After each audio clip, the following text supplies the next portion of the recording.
নীলফামারীর জলঢাকা উপজেলার এক নিভৃত গ্রামে এখন আর হাতির পদচারণা নেই, শিঙা বাজিয়ে মুহূর্তের ডাকও নেই।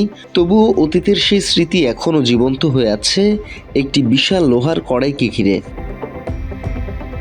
প্রায় ২০০ বছর আগে ভারত থেকে নিয়ে আসা এই কড়াইটি একসময় ব্যবহার করা হতো হাতিকে পানি খাওয়ানোর কাজে। সময়ের পরিক্রমায় সেই কড়াই আজ পুরো এলাকার পরিচয় হয়ে দাঁড়িয়েছে হাতির কড়াই নামে। ঐতিহ্যবাহী এই কড়াইটির অবস্থান নীলফামারীর জলঢাকা উপজেলা শহর থেকে প্রায় ২২ কিলোমিটার দূরে ধর্মপাল ইউনিয়নের তহসিলদারপাড়া এলাকায় এর অবস্থান। উত্তরাধিকারী হাজী এমদাদুল হকের বাড়ির আঙিনায় এখনও যত্নে সংরক্ষিত রয়েছে ইতিহাসের এই নিদর্শন। বিশাল আকৃতির এই কড়াইটির ব্যাস প্রায় ৭ ফুট, উচ্চতাও ৭ ফুট, ওজন প্রায় ১ টন, অর্থাৎ প্রায় ২৮ মণ ১০ কেজি আধা পোয়া।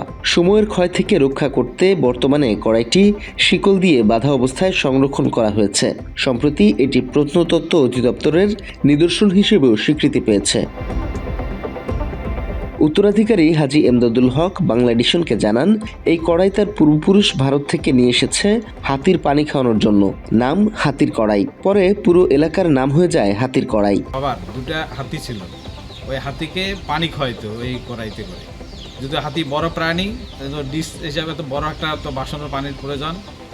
তখন ওনারা এটা সে সময় ইন্ডিয়ার ওই দিক থেকে আর কি রেলের যখন ইন্ডিয়ায় আমাদের এইখানে যখন পাক ভারতে রেলের ব্যবহার শুরু হয়, তখন এটা রেলের কোথার থেকে ওনারাই সংগ্রহ করছে আর কি।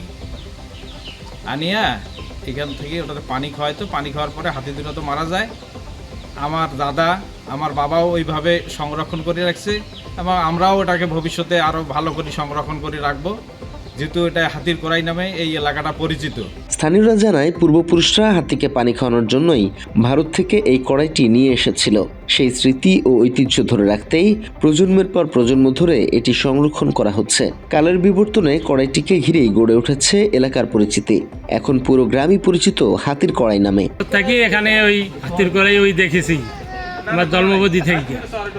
হ্যাঁ, আর এই হাতির কড়াই এই নামে পরিচিত এই এলাকাটা হাতির কড়াই বলি। যেখানে যাই হাত ডোমার যাই, ডিবলা যাই, সত্তর যাই, যেখানে হাতির কড়াই কইলে চিনি জায়গাটা। আমার জন্মের পর থেকেই আমি দেখি এটা হাতির কড়াই। হ্যাঁ, এই কড়াই নামে গোটাল জেলা পরিচিত।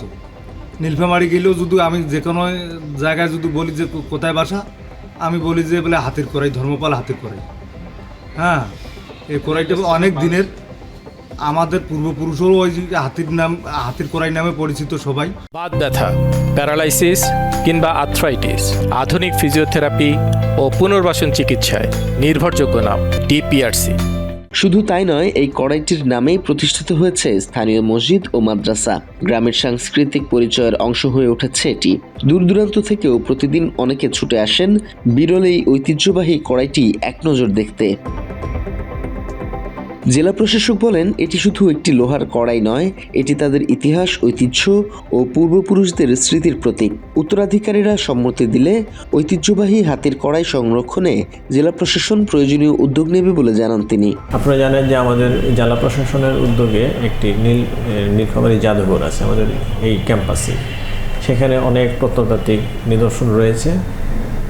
আমরা ইউনোর মাধ্যমে যদি সেটা তারা হস্তান্তর করতে রাজি হয়, তাহলে আমরা এখানে নিয়ে আসবো। ১৫০ বছরেরও বেশি সময়ের সাক্ষী এই বিশাল লোহার কড়াই আজ শুধু একটি বস্তু নয়, এটি একটি গ্রামের পরিচয়, ইতিহাস আর ঐতিহ্যের জীবন্ত প্রতীক।